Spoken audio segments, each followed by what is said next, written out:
पहलगाम हल्ल्याविरोधात कोलाडवासियांकडून जाहीर निषेध. हल्ल्यात प्राण गमावलेल्या पर्यटकांना वाहिली श्रद्धांजली.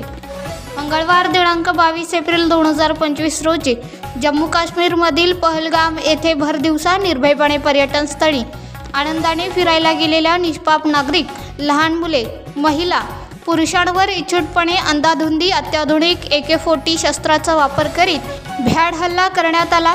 याचा जाहीर निषेध व तीव्र भावना व्यक्त करीत अनपेक्षित अचानक झालेल्या हल्ल्यात स्वतःच्या प्राणास मुकलेल्या हिंदूंना कोलाडवासियांकडून श्रद्धांजली वाहिली.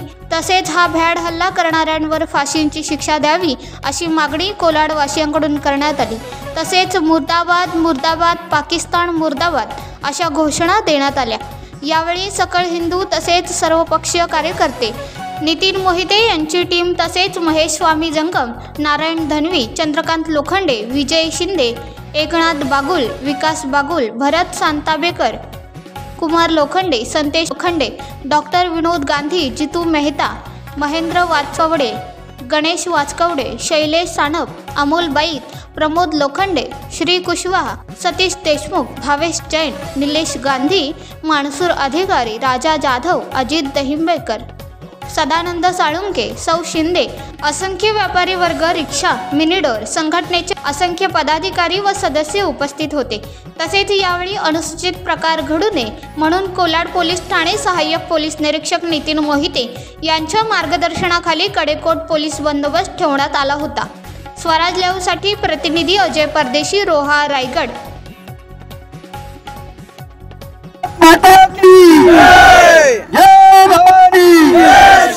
छत्रपती शिवाजी महाराज की जय. धर्मवीर संभाजी महाराज की जय.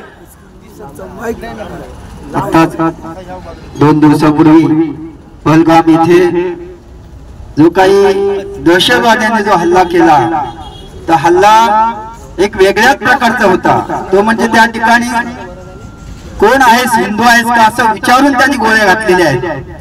जर आपल्या भारतामध्ये जर कोणी दहशतवादी असतील, गावागावात असतील, तालुक्यात असतील, देशात असतील, राज्यात असतील, तर आता वेळ आलेली आहे त्यांचा खात्मा करण्याची.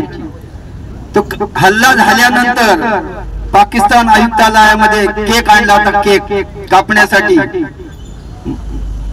त्याचा एक आनंद व्यक्त करण्यासाठी तो केक कापण्यासाठी आणला होता.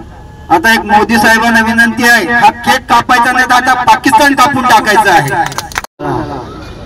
त्याचा निषेध करण्यासाठी आपण सगळेजण जमलेलो आहोत. ज्या भारत भूमीमध्ये, ज्या हिंदुस्थानमध्ये हे अतिरेकी लोक येऊन राहतात किंवा त्यांना जो आश्रय दिला जातो, त्या आश्रय देणाऱ्यांचा पहिला बिमोड गरजेचा आहे. यापुढे प्रत्येक गावामध्ये आणि प्रत्येक तालुक्यामध्ये अशा जर काही घटना घडत असतील तर आपण सर्व हिंदूंनी त्याचा विरोध करायला पाहिजे आणि आपण सर्वांनी एकत्र राहून त्यांचा बिमोड करायला पाहिजे. या प्रसंगी जे काही हल्ल्यामध्ये मृत्युमुखी पडले त्या सर्व कुटुंबांच्या दुःखामध्ये आम्ही सर्वजण सहभागी आहोत. त्यांना ईश्वर शांती लाभो हीच इच्छा व्यक्त करतो आणि माझे 2 विचार संपवतो. जय हिंद, जय महाराष्ट्र. हिंदूंमध्ये सुद्धा जे काही आहेत नतद्रष्ट जयचंद, ज्या जयचंदांमुळे आपल्या आज ही हिंदूंना जी वाईट आता हा दिवस बघायला मिळाला, ज्या पर्यटकांवर हल्ला झाला, त्यांनी काय चुके सांगावं. अहो, ज्या पाकिस्तानला आपल्यामधून निर्माण केलं, जो पाकिस्तान भारतामधून निर्माण झाला, तो पाकिस्तान आपल्या हिंदू नागरिकांना धर्म विचारून गोळ्या झाडत असेल तर मग तुम्ही आम्ही हिंदूंनी काय बांगड्या भरल्यात काय? आज ही वेळ आलेली आहे. सगळ्यांनी आज बघा सोशल मीडियावर प्रत्येकाने पोस्ट टाका. त्यांना आपण कधी बघितलं नाही असे मुस्लिम आहेत, मग तो बांगलादेशी आहे का रोहिंग्या आहे का कुठला आपल्याला माहिती नाही. आता मगाशी पेटकर म्हटले की आपण मोहल्ल्यातल्या लोकांना विचारला पाहिजे म्हणून आत्महत्या केलेली आणि याचा निषेध म्हणून सकल हिंदू समाज कोलाड पंचक्रोशी विभागातून सर्वांनी आज या ठिकाणी आपण त्यांची श्रद्धांजली सभा आयोजित केलेली आहे. तर ही शांती अशा प्रकारची मिळाली पाहिजे की पुन्हा आतंकवादी या गोळ्या करून हत्या केली, या हत्येचा निषेध आपण करत आहोत. भारतीय वीरांना श्रद्धांजली. आपण पाहताय महाराष्ट्रातील वेगवान न्यूज चॅनल स्वराज्य लाईव्ह.